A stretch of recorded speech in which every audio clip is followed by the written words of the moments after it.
Good morning दोस्तों। जैसे कि मैं CNC BM से रिलेटेड वीडियो बनाता हूं, तो एक और वीडियो के साथ आपको दिखाना चाहता हूं। जैसे कि टाइप्स ऑफ ऑफसेट। ऑफसेट क्या होता है कि जैसे किसी भी मशीन में ऑफसेट हम क्यों लेते हैं, पहले तो ये मतलब समझ लें।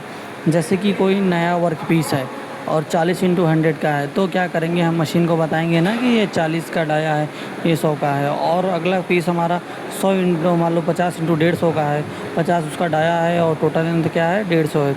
तो उसको भी मशीन को बताएंगे कि भैया कौन सा 50 है, कौन सा 150 है। तो उसकी जानकारी मशीन को देने के लिए हम क्या कहते हैं, जियोमेट्री ऑफसेट का यूज करते हैं। ठीक। तो फिर बाद में ऑफसेट जो होता है वो 4 तरह के होते हैं, बट इंडस्ट्री में जो होते हैं वो 3 तरह के होते हैं। अब कौन कौन से ऑफसेट कैसे यूज होते हैं उन सबको देखो ध्यान से। ठीक है। जैसे टाइप्स ऑफ ऑफसेट।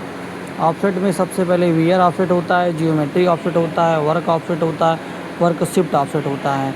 ठीक है। ये होते 4 हैं, बट इंडस्ट्री में यूज होते हैं वो 3 होते हैं, वियर ऑफसेट, जियोमेट्री ऑफसेट। ठीक है। वियर ऑफसेट का यूज़ हम कहाँ करते हैं, एक एक ऑफसेट को ध्यान से देखिए, ये CNC ऑपरेटर के इंटरव्यू में पूछा जाता है। ठीक है। तो जैसे कि वियर ऑफसेट का यूज़ हम बता रहे हैं कि टॉलरेंस मेंटेन करने के लिए। जैसे कि हमें कोई सॉफ्ट बनानी है, मान लो 10 डाया है, तो एक्यूरेट तो 10 डाया का बनेगा नहीं, तो उसमें क्या करते हैं हम 10 ± 0.1 एक भी टॉलरेंस दे देते हैं कि भैया इसके बेस में बनाओगे तो पार्ट ओके है। जैसे 10 ± 0.1 है, तो यानी इसका क्या कहते हैं, इसको हम कहाँ किस रेंज में बना सकते हैं, इसकी एक टॉलरेंस है। जैसे इसकी लोअर साइज़ क्या है 9.9 और हायर साइज़ क्या है 10.1। मतलब अपने वर्क पीस को 9.9 से 10.1 तक बनाएंगे तो ओके है, कोई दिक्कत नहीं है। ठीक है। जैसे ही इसकी रेंज आगे पीछे होती है तो क्या होता है कि हमें कम ज़्यादा करना पड़ता है। जैसे मान लीजिए 10.2 हमारा एक वर्क पीस आ गया। ठीक। तो क्या है, ये ज़्यादा है, इसको कम करने के लिए क्या करेंगे, -0.1 करेंगे। तो किस ऑफसेट के अंतर्गत करेंगे, वियर ऑफसेट के अंतर्गत करेंगे। तो कुल मिला के मतलब यही है कि वियर ऑफसेट का यूज हम टॉलरेंस मेंटेन करने के लिए करते हैं।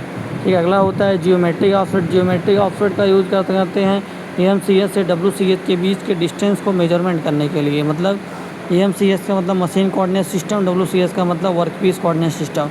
ठीक। जैसे मैं कोई वर्क पीस लगाया और उसका 40x100 का है, ठीक है, और मशीन को कैसे मालूम कि वो 40x100 का है। तो मशीन को जैसे यहाँ पे मान लो टूल है, यहाँ पे क्या है, वर्क पीस है, तो यहाँ पे टच करा के हम इसको बताएंगे कि X पे ये 40 पॉइंट है और Z पे 0.0। तो मतलब कोई भी नया पीस बनाने के लिए हम जियोमेट्री ऑफसेट का यूज़ करते हैं EMCS से WCS के बीच के डिस्टेंस को मेजरमेंट करने के लिए कि हमारा जो मशीन कोऑर्डिनेट सिस्टम और वर्क पीस कोऑर्डिनेट सिस्टम से कितने दूर पे है। ठीक है।